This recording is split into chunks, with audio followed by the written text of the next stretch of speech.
You might think that you know what Anne Boleyn looks like. After all, there's the iconic National Portrait Gallery image of her that everyone knows and loves.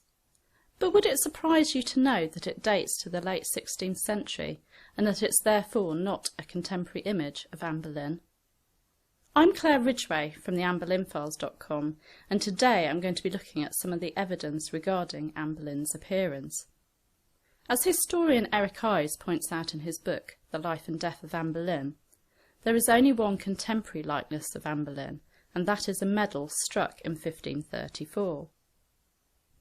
At first glance, it's not very similar to the National Portrait Gallery portrait, but look again. The lady of the medal has an oval face, like that of her daughter Elizabeth I, high cheekbones, a long neck and a prominent nose, although this is obviously damaged.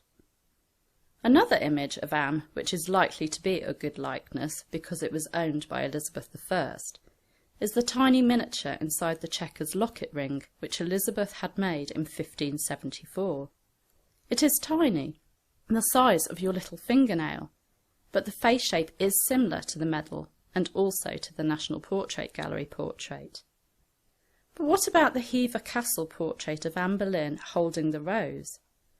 Like the National Portrait Gallery one, it is not a contemporary portrait, but the Anne of the picture matches the Anne of the medal, locket ring and National Portrait Gallery portrait in that she has the long oval face, the high cheekbones and the long neck.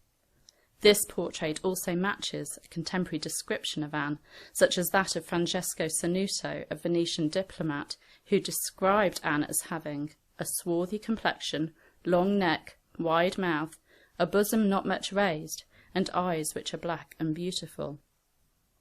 Another portrait worth consideration is the miniature attributed to 17th century miniaturist John Hoskins, which is said to have been copied from an ancient original, an image which perhaps the National Portrait Gallery portrait is based on.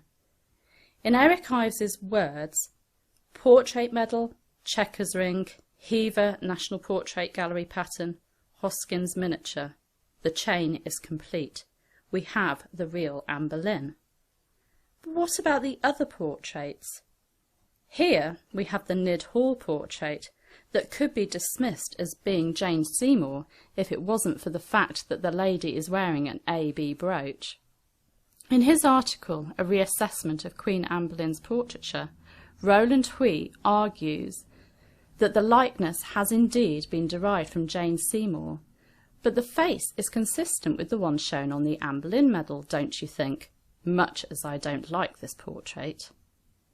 And what about this chalk drawing by Hans Holbein, inscribed Anne Boleyn Queen? John Rowlands and David Starkey argue that this one is the true face of Anne Boleyn because, 1. It matches some contemporary descriptions of Anne, for example, a French account of Anne at her coronation procession, where she is described as scrofulous, meaning that she has a swelling of the throat, hence the high neckline shown in the portrait.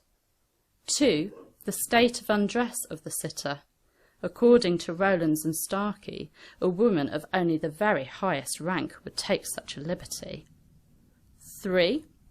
The inscription Anne Boleyn Queen, which is said to be written by Sir John Cheek, Edward VI's tutor, who would have known Anne. 4. Anne's connection with Hans Holbein, the fact that she was likely to have been his patron and that he undertook many commissions for her. But would the stylish Anne Boleyn have really allowed herself to be depicted in this way? And where are the features so evident in the medal and the National Portrait Gallery portrait, the long face and the high cheekbones? Another image linked to Anne is the Lucas Hornbolt miniature circa 1526-27, which art historian Roy Strong believes to be of Anne Boleyn. Roland Huy dismisses this one, commenting that it is difficult to reconcile the likenesses of the National Portrait Gallery type portrait of Anne, showing a long face and high cheekbones, and the miniature with its double chin and broader features. Huy suggests that it may be of Mary Boleyn. Eric Ives argues that miniatures of the time were usually limited to royalty, though.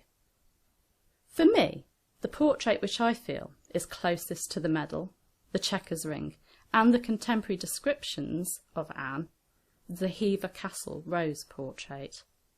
I have problems with the National Portrait Gallery portrait of Anne because of the colouring of her hair, which appears chestnut in this one, and her eyes, which appear hazel. We haven't got the dark hair and the black eyes which contemporary descriptions have in them. When I imagine Anne Boleyn, it is the Hever Anne that I see. I am Claire Ridgway from the AnneBoleynFiles.com. Thank you for watching.